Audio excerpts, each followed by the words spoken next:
problème qui est de plus en plus fréquent dans notre société. Il s'agit du syndrome de la solitude.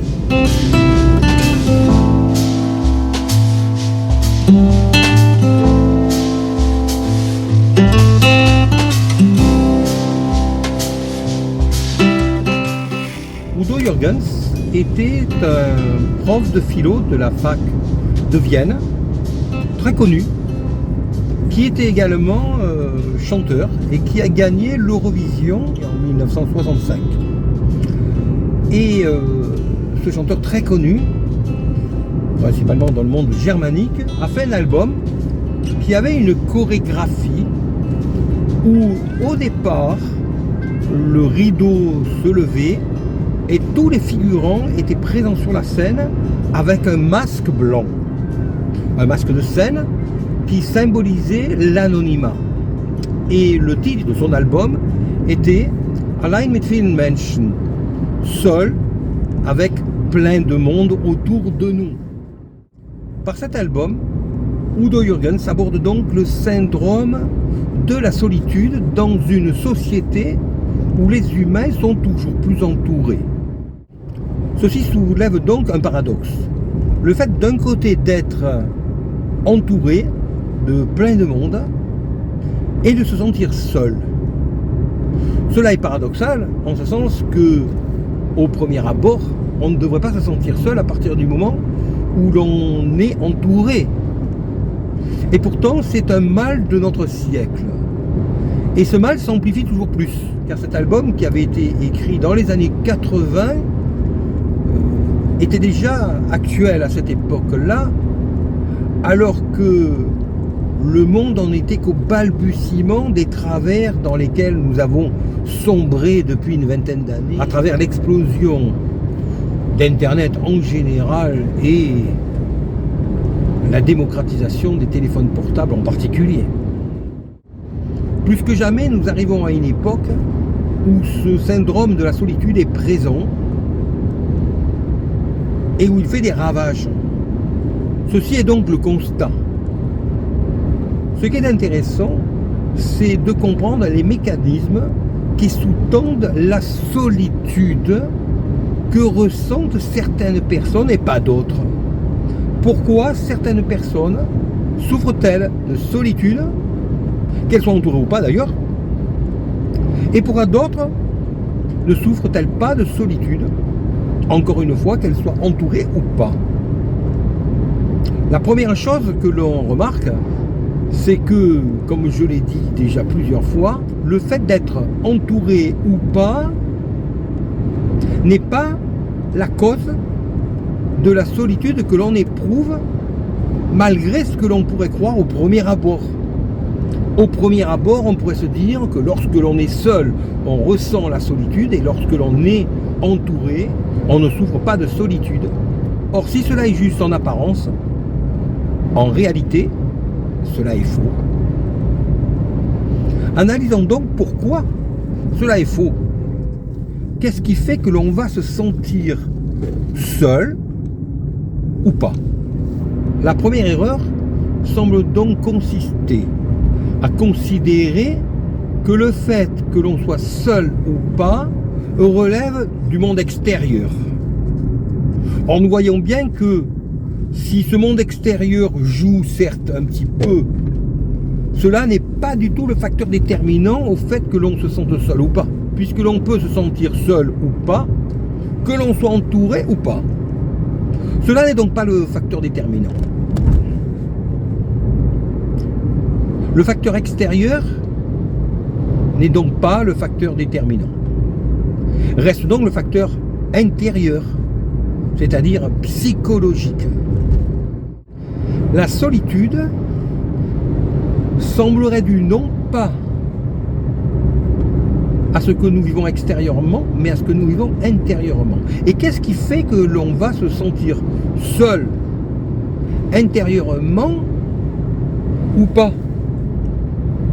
Quel est le facteur qui fait que l'on ressent cette solitude ou que l'on ne la ressent pas? Posons-nous la question, quand est-ce que je me sens seul et quand est-ce que je ne me sens pas seul? Et j'en reviens ici à un adage populaire qui dit que l'oisiveté est la mère de tous les vices. Et en y réfléchissant bien, on se sent surtout seul quand on est seul avec soi-même.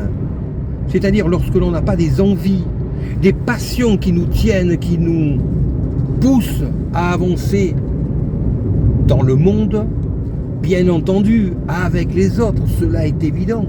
Quand on n'a pas quelque chose qui nous pousse, quelque chose qui nous tient, quelque chose qui nous passionne,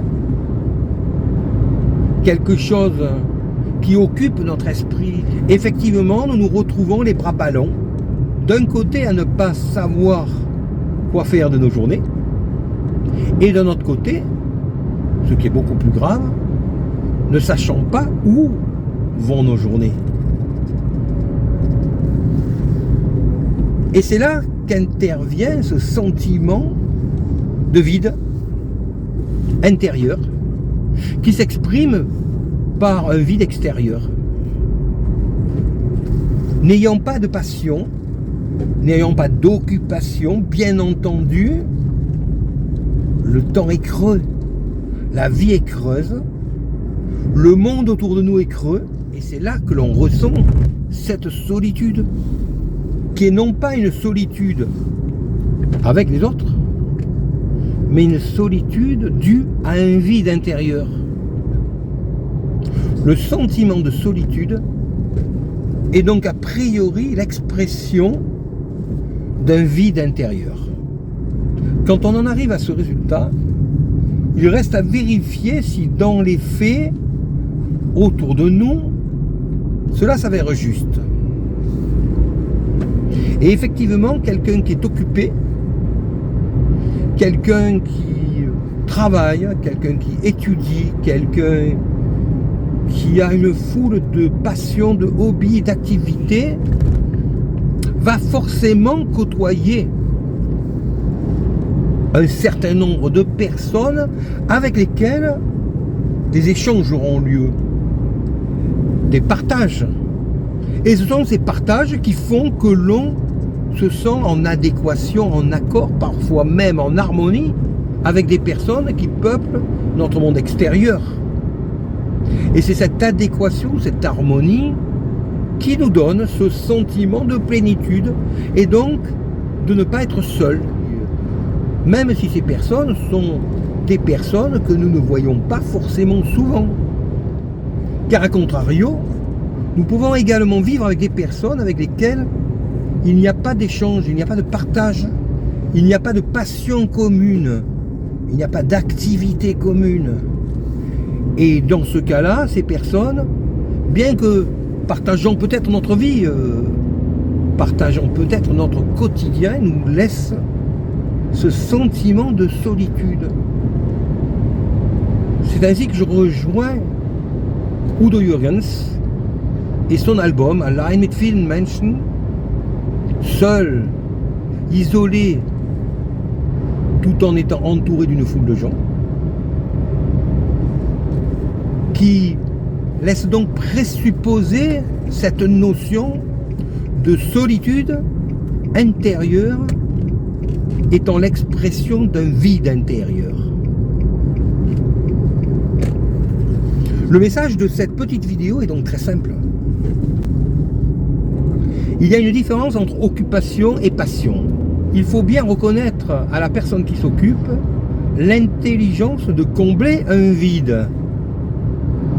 Mais l'occupation n'est pas une passion. La passion se ressent, se voit, se perçoit à travers le regard de quelqu'un qui avance, qui est sous-tendu par une passion qui le fait avancer. Et ce sont ces êtres passionnés qui passionnent les autres, avec lesquels on va partager éventuellement les mêmes passions. Ces passions qui sont communicatives, alors que l'occupation n'est pas communicative. On ne communique pas une occupation, on la partage. C'est déjà bien parce que cela permet donc de partager quelque chose. Mais partager quelque chose ne permet pas l'harmonie, la communion qui donne ce sentiment de plénitude, ce sentiment d'être accompagné et donc d'être en harmonie avec d'autres personnes. La personne qui s'occupe se sentira moins seule que la personne qui ne s'occupe pas. Mais le vide intérieur ne sera pas comblé par une occupation extérieure. Car l'occupation ne comble pas le vide. Les passions, qui nous donnent une foule d'occupations, ne comblent pas, mais elles remplissent notre être, qui font de nous non pas un être vide, mais un être passionné. Donc un être plein de passion, qui va donc passionner, qui va attirer, qui va donc se retrouver entouré, et qui ne ressentira jamais la solitude. Lorsque l'on est une personne passionnée, le monde vient à nous. Dès qu'on organise quelque chose, c'est avec passion, et donc le monde vient. On ne se retrouve jamais à être seul lorsque l'on a organisé quelque chose. Car quelque chose d'organisé avec passion est attirant et passionnant. Pour peu que l'on partage, bien entendu, les mêmes passions. Mais il y a des passions qui sont standards. On peut par exemple organiser des apéros avec passion, de manière à ce que cela soit intéressant. Et cela intéresse, je dirais, peut-être pas tout le monde, mais quasiment. Et dès lors, on fédère autour de soi, sans avoir à se forcer, sans que cela demande un effort. Cela se fait tout seul, dès l'instant où les choses sont faites avec passion. Et on voit autour de soi des personnes qui admirent ça, qui viennent au titre d'une occupation. On voit bien ces personnes qui viennent non pas parce qu'elles ont cette même passion, mais parce que cela va combler pendant quelques heures un vide. Et les personnes qui par contre viennent avec passion, parce que ces personnes, au lieu d'être des personnes qui vont juste participer, sont des personnes qui vont prendre part à l'organisation, qui vont s'interroger, qui vont se poser des questions pour faire marcher les choses. C'est là que l'on ressent les personnes passionnées. Et les personnes passionnées, non seulement ne sont jamais seules, mais vont à la limite rechercher un petit peu la solitude dont elles ont besoin. Car en réalité, elles sont toujours entourées et ont besoin à un moment donné de pouvoir un petit peu se retrouver. Donc pour une personne passionnée qui n'est jamais seule, être un petit peu au calme peut être quelque chose qu'elle va pouvoir rechercher en ne se sentant jamais seule. Et c'est là que se trouve le grand paradoxe. La personne qui n'est pas seule va rechercher la solitude, contrairement à la personne qui est seule, qui va chercher la compagnie, mais qui éprouvera toujours cette même solitude, même entourée de beaucoup de gens, comme le disait Udo Jürgens. Voilà donc quelle est la différence fondamentale entre les personnes qui souffrent de solitude, qui cherchent à combler un vide, et les personnes qui, au contraire, recherchent un petit peu le calme, la tranquillité, la solitude, parce qu'elles ne sont jamais seules.